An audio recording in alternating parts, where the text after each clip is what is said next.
आकाशवाणी मुंबई. विजया सहजराव प्रादेशिक बातम्या देत आहे.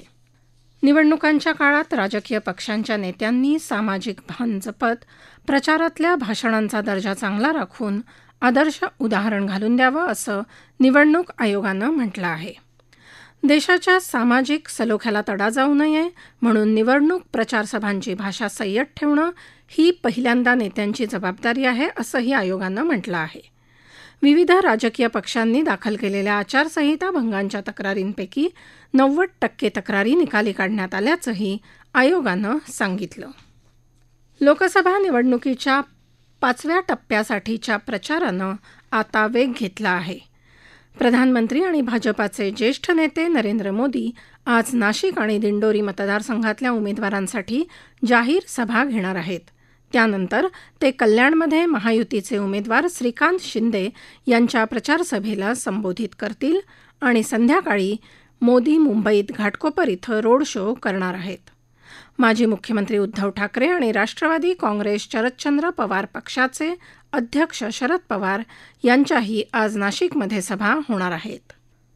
श्रोतेहो, लोकनिर्णय महाराष्ट्राचा या कार्यक्रमाच्या आजच्या भागात आपण उत्तर मध्य मुंबई लोकसभा मतदारसंघाचा आढावा घेणार आहोत.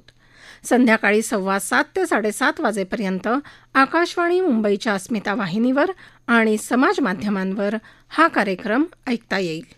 भारतीय वायुसेनेच्या स्वदेश निर्मित भीष्म क्यूब या मोबाईल रुग्णालयाचं आज आग्रा इथं यशस्वी परीक्षण झालं. हे अत्याधुनिक मोबाईल रुग्णालय भारत हेल्थ इनिशिएटिव्ह फॉर सहयोग, हित अँड मैत्री या भव्य उपक्रमाचा एक भाग आहे. या मोबाईल रुग्णालयात एकावेळी जवळपास 200 रुग्णांवर उपचार करता येतील. वॉटरप्रूफ, कमी वजनाचं आणि अत्याधुनिक असं हे मोबाईल रुग्णालय आपत्कालीन परिस्थितीतल्या वैद्यकीय सेवेसाठी सर्वोत्तम पर्याय म्हणून उभारण्यात आलं आहे. मुंबईत घाटकोपर परिसरात गेल्या सोमवारी होर्डिंग कोसळून झालेल्या दुर्घटनेतले आणखी 2 मृतदेह आज बाहेर काढण्यात आले. कोसळलेलं होर्डिंग आणि अन्य राडारोडा हटवण्याचं काम अद्याप सुरू आहे. घटनास्थळावर पेट्रोल पंप असल्यानं सुरक्षिततेच्या दृष्टीनं हे काम काळजीपूर्वक करावं लागत आहे.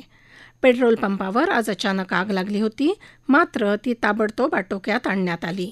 या दुर्घटनेत 14 जण मरण पावले तर 43 जखमींवर राजावाडी रुग्णालयात उपचार सुरू आहेत. दरम्यान या प्रकरणी होर्डिंग मालकावर गुन्हा दाखल झाला असून तो फरार आहे.